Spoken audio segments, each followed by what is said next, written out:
کعبے کے بارے میں جی 3 اسکول آف تھاٹس،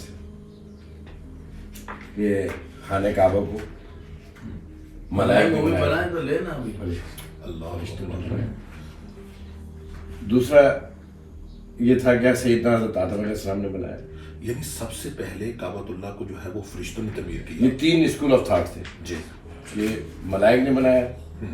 دوسرے اسکول آف تھاٹ کہتا ہے کہ حضرت آدم علیہ السلام نے بنایا. تیسرے کا یہ ہے کہ حضرت ابراہیم علیہ السلام. اللہ اکبر. اور یہ تینوں الگ الگ موقف رہے، لیکن اصل بات یہ ہے کہ یہ تینوں ہی صحیح ہیں. سبحان تینوں اللہ. نہیں بنایا. سبحان اللہ.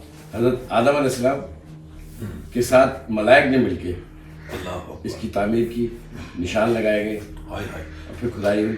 یہاں اگر تھوڑا سا جو ہے وہ آپ کی بات کو میں بڑھاتا چلوں تو کیا کہیں گے کہ ربی، میں نے جو ہے وہ کئی روایات کے اندر پڑھا ہے کہ سب سے پہلے جب فرشتوں نے جو ہے وہ کعبۃ اللہ کو تعمیر کیا تو حضرت جبریل امین نے اس کی نیے کھودی اور نشان بھی لگائے. نشان لگائے اور حضرت آدم علیہ السلام نے جو ہے کعبۃ اللہ کی چنائی کی اور گھرا جو ہے وہ حضرت اماں حوا رضی اللہ تعالیٰ عنہا نے جو ہے وہ لگایا. جی ہاں. اور پھر اس کے بعد حالات کا اتار چڑھاؤ رہا. پھر یہ معدوم ہو گیا، پیرش ہو گیا، ختم ہو گیا. پھر ایک ٹیلا سے ہی رہ گیا تھا. لیکن چونکہ وہاں آبادی بھی نہیں تھی تو کسی کو پتہ ہوتا تھا تو وہ آتے تھے. اور حضرت آدم علیہ السلام کے بعد بے شمار انبیاء تھے جو آتے تھے یہاں پر. پھر تعمیر کا حکم حضرت ابراہیم علیہ السلام کو دیا. اللہ اکبر. اچھا، اس کی وجہ بھی تھی کعبے کی کہ حضرت آدم علیہ السلام کو جب جنت سے زمین پہ بھیج دیا گیا تو آپ روتے تھے یاد کر کے. سبحان اللہ. پھر اللہ تعالیٰ سے کہا اللہ میں بڑا پریشان ہوتا ہوں. یہ میں اپنے الفاظ میں بتا رہا ہوں. ہائے ہائے ہائے. بہت اچھے. تو میں تو وہاں بیت معمورہ کا طواف کرتا تھا آسمانوں پہ جب جنت میں تھا. وہاں ایک ہے بیت معمورہ بالکل ایسے ہی، یعنی بیت المعمور معمور فرشتوں کا طواف ہو رہا ہے. وہ فرشتوں کا ہوتا تھا اور حضرت آدم بھی کرتے تھے. اللہ. یعنی میں وہاں سب دیکھا کرتا تھا. تو اللہ تعالیٰ نے حضرت آدم علیہ السلام کی دلجوئی کے لیے پھر حضرت جبرائیل کو بھیجا. سبحان اللہ. ٹھیک ہے تم نیچے بنا لو. تو روایت میں یہ ہے کہ بیت المعمورہ جو آسمانوں پہ ہے اس کے بالکل ٹھیک نیچے سبحان اللہ. خانہ کعبہ تعمیر ہوا. اللہ اکبر. اس کے بعد پھر حضرت ابراہیم علیہ السلام نے اس کی تعمیر کی حضرت اسماعیل علیہ السلام کے ساتھ. کیونکہ جب ان کو حکم دیا گیا تھا کہ اپنے بیٹے کو لے کے چلو تو یہ چلتے جاتے تھے اور پوچھتے بھی جاتے تھے یہ جگہ نہیں چلتے رہے. حتیٰ کہ مکہ میں اس جگہ پہ آئے اور وہاں پہنچ کر حضرت ابراہیم علیہ السلام کو اللہ تعالیٰ نے حکم دیا کہ ابراہیم ان دونوں کو یہاں چھوڑ دو. حضرت اسماعیل اور حضرت نام پڑھ لو. السلام. باب توبہ کے اندر بھی آپ نے جو ہے وہ نوافل ادا کی ہے. جی وہاں پہ تو آپ تھوڑا سا ناظرین کو جو ہے آپ باب توبہ کے حوالے سے ذرا تھوڑا سا بتا دیں. جو خانہ کعبہ میں جب آپ دروازے سے داخل ہوتے ہیں جی تو بالکل سیدھے ہاتھ میں ایک چھوٹا سا دروازہ ہے دائیں جانب. جی اس کو باب توبہ کہتے ہیں. تو اور وہیں سے سیڑھیاں ہیں جو اوپر جاتی ہیں. سبحان اللہ.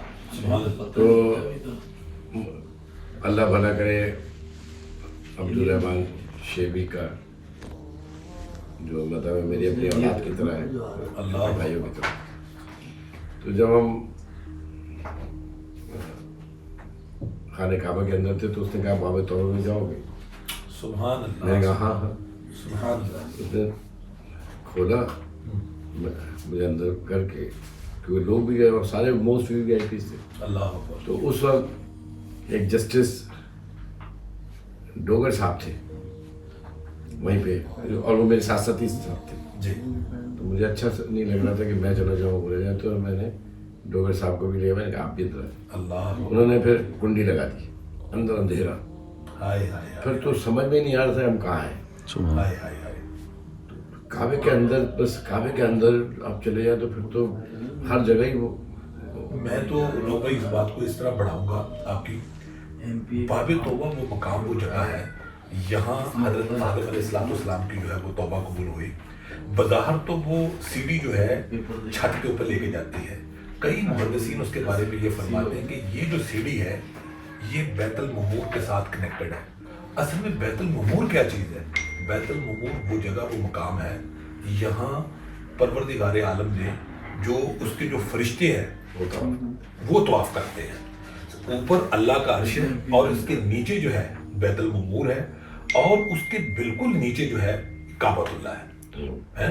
اور سب سے بڑی بات جو آپ نے جو ہے وہ کی ہے کہ وہاں پر جو ہے وہ اندر جو ہے وہ اندھیرا ہی اندھیرا. کعبۃ اللہ کے اندر جتنے بھی ناظرین دیکھنے والے سننے والے ہیں میں ان تک یہ بات ضرور پہنچا دینا چاہتا ہوں. کعبۃ اللہ کے اندر جب انسان اندر داخل ہوتا ہے تو دنیاوی تو کوئی لائٹ نہیں ہے لیکن اندر کوئی کنیکشن نہیں ہے، نہ بجلی کا نہ اپنا کوئی اے سی لگا، لیکن جو احساسات جو محسوسات جو اندر جا کے ہم نے دیکھے ہیں وہ ہم لفظوں میں اس کو جو ہے وہ بیان نہیں کر سکتے.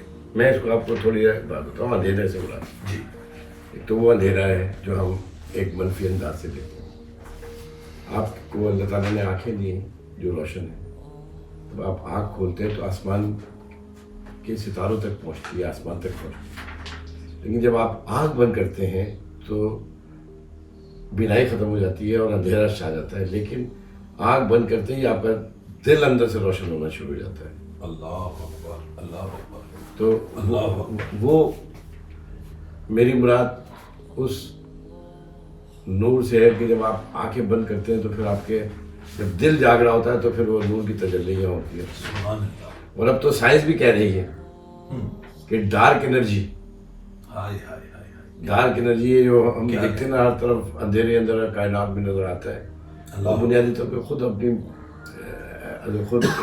انرجی. ربی جو کعبۃ اللہ کے اندر گلدان نما فنوس نما جو برتن جو ہے وہ آپ کو نظر آ رہے ہیں، ان کے حوالے سے آپ کیا کہیں؟ اصل میں یہاں پر بہت زیادہ تبرکات رکھے ہوئے تھے جس میں وہ میڈا جو ذبح ہوا حضرت اسماعیل علیہ السلام کی جگہ اس کے سینگ بھی تھے، اور حضرت ابراہیم علیہ السلام کی اور حضرت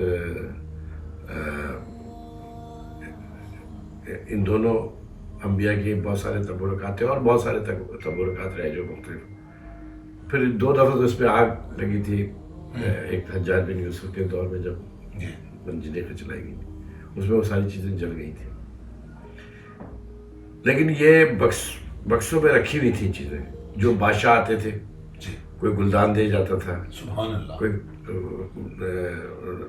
خوبصورت سے لینٹین دے جاتا تھا. اللہ اکبر. تو وہ تبرکات کے طور پہ دیے جاتے تھے سونے کے اور اس کے مختلف چیزوں سونے کو چاندی کی. جی. تو جب یہ توسیع ہوئی اس کو دوبارہ جب اس کی کنسٹرکشن ہوئی تو وہ تو نیچے تھے، تو آپ اس پہ دیکھیں کہ ایک بہت بڑا پائپ لگا کے موجودہ حکومت نے اس کے اندر وہ ضرور جو زمانے قدیم کے تھے سینکڑوں سال سے ہزاروں سال کے، اور پھر خلفاء جو بعد میں گزرتے رہے جو بھی خلیفہ آتا تھا کوئی نہ کوئی ہدیہ دے جاتا تھا، تو وہ اس کو انہوں نے اوپر ٹانگ دیا تھا کہ ذرا لوگوں کے ہاتھ لگانے سے اس سے جو روبی میں نے جو اس کے حوالے سے ڈاکٹر صالح جو موجودہ دیر بردار ہے انہوں نے، اور جو آپ کے درینا جو ہے وہ دوست ہیں امبیسڈر ڈاکٹر عبدالرحمان صالح زین العابدین شیبی صاحب نے جو ہے اس برتنوں کے حوالے سے ایک بڑی خاص جو بات جو مجھے بتائی وہ میں آپ تک جو ہے وہ ضرور ہدیہ کرنا چاہوں گا. انہوں نے بتایا کہ عبدالرحمان یہ جو فنوس نما گلدان نما جو آپ کو جس طرح ہم اپنے گھروں میں جو ہے وہ فنوس وغیرہ لگاتے ہیں، کعبۃ اللہ کے اندر کہاں نماز پڑھا کرتے ہیں؟ دیکھیں جب دروازہ کھلتا ہے نا کعبے کا، اور ایک بات میں وہ بتا دوں کہ کعبے کے اندر جس جانب بھی جو ہے وہ نماز پڑھی جائے جو ہے وہ قبول ہو جائے. ہاں نہیں ہم ہر طرف پڑھ سکتے ہیں کعبے کے اندر، لیکن فرض نماز نہیں پڑھ سکتے اندر. ہائے ہائے ہائے ہائے ہائے، فرض نماز نہیں پڑھ سکتے، نفل پڑھ سکتے ہیں، نوافل جو ہے وہ نوافل پڑھے، سنت پڑھے. اچھا اندر ایک ٹیمپریری لیمپ لگایا گیا ہے کہ جب دروازہ کھلتا ہے تو پھر آپ اندر جاتے ہیں تو لیمپ روشن کا ہو جاتا ہے. تو دروازے کے بالکل سامنے کی جو دیوار ہے رکن ایمانی کے ساتھ، وہاں آپ صلی اللہ علیہ وسلم نے 2 رکعت نفل ادا کیے تھے شکرانے کے فتح مکہ کے بعد. سبحان اللہ سبحان اللہ. اور ایک بات اور کہ کعبہ جو ہے وہ رات کو نہیں کھولا جاتا، صرف دن کو کھولا جاتا. اس سے بڑی مشہور روایت ہے کہ ایک دفعہ سیدہ ام المومنین سیدہ عائشہ صدیقہ رضی اللہ تعالیٰ عنہ آپ صلی اللہ علیہ وسلم تشریف فرما تھے مطاف میں سین میں. تو حضرت عائشہ صدیقہ رضی اللہ تعالیٰ عنہ نے فرمائش کی کہ اللہ کے رسول آپ کی تمام ازواج محترمات اندر جا چکی ہیں تو میں بھی اندر جاؤں گی. تو آپ نے حضرت طلحہ کو بلایا اور کہا کہ حضرت عائشہ کی فرمائش بتائی کہ دروازہ یہ اندر جانا چاہتی ہیں. تو انہوں نے کہا یا رسول اللہ صلی اللہ علیہ وسلم زمانے جاہلیت میں بھی رات کو دروازہ نہیں کھولا جاتا تھا, اگر آپ حکم دیتے تو میں دروازہ کھول دیتا ہوں. تو آپ نے کہا, حضرت عائشہ کا ہاتھ پکڑا اور حتیم جو ہے وہاں لے گئے اور وہاں کھڑے کر دیا کہ یہ کعبے کا حصہ ہے.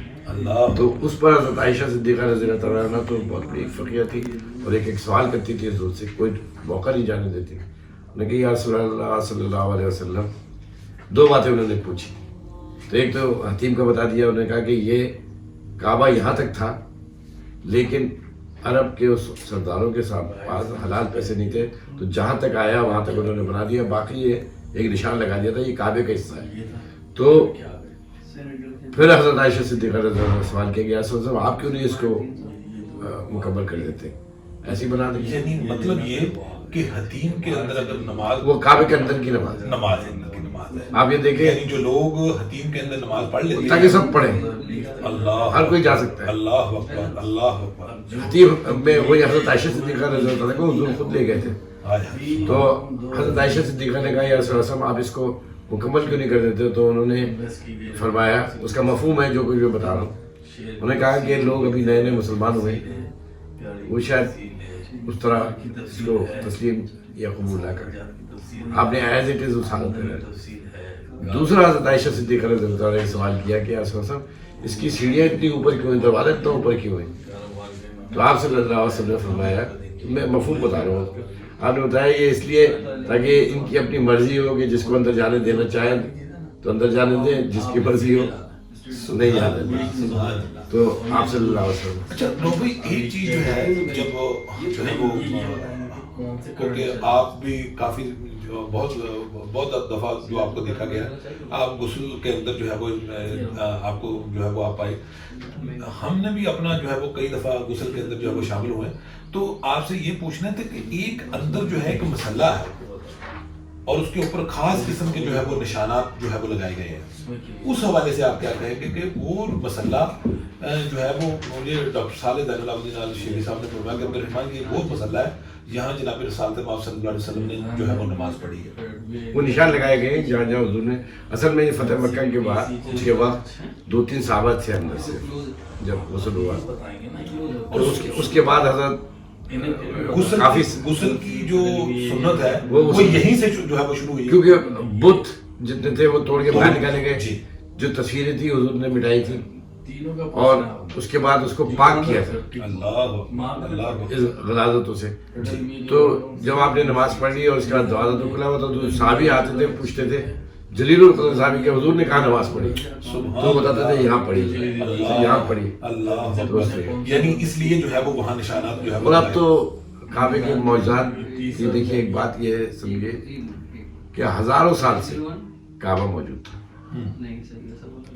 اور حضرت ابراہیم علیہ السلام نے بیت المقدس بھی اس کی بنیاد بھی انہوں نے رکھی, حضرت ابراہیم علیہ السلام بیت المقدس, اور بہت سارے معبود جو تھے وہ حضرت ابراہیم علیہ السلام جہاں جاتے تھے وہاں یہ کوئی تعمیر کرتے تھے. لیکن کعبے کو اللہ تعالیٰ نے ہر ایک کی دست برد سے بچائے رکھا, کیونکہ یہ خاتم النبیین رسالت مآب صلی اللہ علیہ وسلم کے لیے عبادت کے لیے مخصوص تھا. اور حضور صلی اللہ علیہ وسلم جب نماز پڑھا کرتے تھے, میں زمانے جاہلیت کی بات کر رہا ہوں, آپ خود اس خاندان بنی شیبہ کے بڑے محبوب ہیں ڈاکٹر صالح زین العابدین الشیبی اور عبدالرحمٰن زین العابدین الشیبی, وہ خود آپ سے بڑی محبت کرتے ہیں اور آپ کا بڑی تکریم کرتے ہیں. اور یہ اتنی بڑی سعادت ہے کہ خانوادہ رسالت مآب صلی اللہ علیہ وسلم ہے نا, یہ وہ آپ کے گھر آئے لاہور, آپ کے گھر کی تقریبات میں وہ لوگ شریک ہوتے ہیں. اس سے بڑا اور کیا ہو سکتا ہے کہ رسالت مآب صلی اللہ علیہ وسلم کی اولاد ہائے ہائے سبحان سے ہمارا، ہم تو یہ دوست بھی نہیں کہہ سکتے، ہائے ہائے ہائے ہائے یہ تو ان کی محبت ہے کہ وہ ہمیں دوست کہتے ہیں. اللہ. ہم تو خاندان کے لوگوں کے بارے میں بات کرتے ہیں، یہ فلاں بادشاہ کے خاندان کے ہیں، وہ فلاں بادشاہ کے خاندان کے، وہ وزیر اعظم خاندان، یہ وہ بھائی یہ تو خاندان رسول صلی اللہ علیہ وسلم ہے جو ہمارے سامنے موجود ہے. کیونکہ بہت ساری جگہ پہ تو آپ کو ہو سکتا ہے شک و شبہ ہو کہ کسی نے کہاں ڈنڈی مار دی کئی سو سال، یہ خاندان تو براہ راست چلا آ رہا ہے نا، ایک کے بعد ایک، ایک کے بعد. اللہ. اس میں تو کوئی دو رائے نہیں. جب روبے وہ 8 روزہ دورے کے اوپر جو ہے وہ پاکستان تشریف لائے، اور میں تو یہ سمجھتا ہوں کہ یہ لاہور کے لوگوں کا اعزاز نہیں ہے بلکہ یہ پورے پاکستان کے لوگوں کا اعزاز ہے. اور وہ ہمیں وہ جبہ شریف دیا جو وہ 100 سے زائد مرتبہ کعبۃ اللہ کے اندر جو ہے وہ پہن کر کے یہاں میں پاکستان کے جتنے بھی سیکورٹی ادارے ہیں اور جتنے بھی جو ہے وہ ایجنسیوں کے لوگ ہیں ان کے حوالے سے بھی یہ کہنا، تو میں نے ان سے یہ سوال کیا کہ آپ اتنا آپ نے ان کو پروٹوکول کیوں دیا اور اتنی ان کی عزت اور تکریم کیوں کی؟ کہنے لگے عبدالرحمان خدا کی قسم ہمیں ایسے لگا کہ جیسے ہم بیت اللہ کی سیکورٹی کے اوپر مامور ہیں. بالکل ایسے ہی ہے اور سبحان اللہ. اور پھر ان کا گراف اور ان کی عزت اور تکریم اس سے اور بھی اپنا تقریباً بڑھ جاتی ہے کہ جب انہیں پتہ چلا کہ ان کا شجرہ نسب رسول اللہ صلی اللہ علیہ وآلہ وسلم کے خاندان سے جا ملتا ہے تو اور بھی ان کی عزت اور تکریم کا، کیونکہ جو تیسری جد سے جا کے رسول اللہ صلی اللہ علیہ وسلم کا جو خاندان ہے جی آگے جا کے جو ہے وہ مل جاتا ہے. اور آپ یہ دیکھیں کہ خانہ کعبہ جی اور خاندان بنی شیبہ دونوں ایک ہی تو ہیں. ہائے ہائے ہائے. کیونکہ وجہ یہ ہے کہ ہم اور آپ جو جائیدادیں خریدتے ہیں، زمین خریدتے ہیں، تو 99 سال کی لیز پہ لیتے ہیں. اس خاندان کو، خاندان رسول صلی اللہ علیہ وسلم کو، بنی شیبہ کو، خانہ کعبہ کی ایک طرح کی لیز ہے جو تا قیامت تک دی گئی ہے. حضور صلی اللہ علیہ وسلم نے فتح مکہ کے وقت چابی واپس کرتے ہوئے عثمان بن طلحہ رضی اللہ تعالیٰ عنہ سے کہا کہ طلحہ یہ چابی تمہارے حوالے کرتا ہوں، یہ تمہارے اولاد کے پاس بھی رہے گی اور جو ظالموں میں سے ہوگا وہ تمہارے یہ چابی تم سے چھینے گا. اللہ. آج بھی چابی ان کے پاس ہے. بادشاہ وقت خود تالا نہیں کھولتا ہے، وہ ان کو ریکویسٹ بھیجتا ہے کہ فلاں مہمان آئے ہیں ان کے لیے خانہ کعبہ کے دروازے کھولے جاتے، یہ جا کے کھولتے ہیں چابی. اللہ. میں یہاں یہ ضرور جو ہے وہ کہنا چاہوں گا روبھائی، جن کا جو ہے وہ انتخاب خود رب جلیل نے کیا ہو اور جن کو چابی رسول اللہ صلی اللہ علیہ وآلہ وسلم نے دی ہو اور پھر یہ ساتھ اعلان فرما دیا ہو اور یہ ساتھ دبا دے دی ہو کہ یہ چابی عثمان یہ میں تمہیں نہیں دے کے جا رہا بلکہ یہ تمہاری نسل کو یہ دے کے جا رہا ہوں. اور تب سے لے کے آج تک جو چابی ہے وہ حضرت عثمان بن طلحہ رضی اللہ تعالیٰ عنہ کے خاندان سے نسل در نسل جو ہے وہ چلتا جو ہے وہ آ رہا ہے. اور سب سے بڑی بات یہ ہے، آپ نے جیسے سعودی حکومت کے حوالے سے کہا کہ انہوں نے بھی بڑا احترام رکھا، جن کے ہاتھوں کے مسک ہوئے بغیر، رو بھائی بہت بڑی بات کرنے لگا ہوں، کہ جن کے ہاتھوں کے مسک ہوئے بغیر کعبۃ اللہ کا دروازہ نہ کھلتا ہو اور یہ عزت اور تکریم جو ہے ان کو زمین والوں نے نہ دی ہو بلکہ یہ عزت اور تکریم جو ہے ان کو آسمان والوں نے دی ہو، تو جن کے اس عمل کو پروردگار عالم نے لوح محفوظ کے اوپر ہمیشہ ہمیشہ کے لیے جو ہے لکھ دیا ہو، اس سے بعد کوئی جو ہے وہ کہنے کی یا سننے کی کوئی بات رہ جاتی؟ کوئی نہیں رہ جاتی. یہ تو بہت سارے لوگ بہت ساری اپنی باتیں کرتے ہیں جی، ان کو یہ باتیں نہیں کرنی چاہیے کیونکہ آپ کو پتہ ہوتا تو کچھ ہے نہیں. مطلب ہے کہ ہم کو یہ تو پتہ ہے کہ یہ خاندان رسول ہے. سبحان اللہ. آپ ان سے محبت کریں. اللہ. آپ ان کی عزت ان سے محبت کرنا کعبۃ اللہ سے محبت کرنے کے وہ اس کا حصہ ہی ہے نا. اللہ اکبر. آپ کو پتہ ہے جی کہ خانہ کعبہ میں ونس ایک دفعہ کوئی چیز لگا دی جائے تو وہ کس کی ملکیت ہے؟ وہ خاندان بنی شیبہ کی ہے. اللہ. اور جو ہدیہ دیا جاتا ہے وہ اس کی ملکیت کس کی ہے؟ وہ خاندان بنی شیبہ کی ہے. مثال کے طور پہ جو غلاف کعبہ ہے جب 1 سال کے بعد تبدیل ہوتا ہے تو یہ پورا غلاف کعبہ خاندان بنی شیبہ کو دیا جاتا ہے.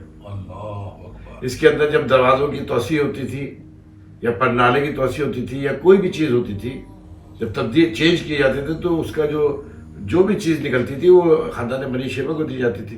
اب ان کے تمام جو اب جو ہے وہ روبی 9 ذی الحجہ کو جو ہے وہ غلاف کی جو ہے وہ تبدیلی ہوتی ہے, جو تو اترنے کے بعد جو ہے یہ غلاف سارے کا سارا جو ہے وہ خاندان بنی شیبہ کو دیا جاتا ہے. خاندان بنی شیبہ کے حوالے کر دیا جاتا ہے. بالکل.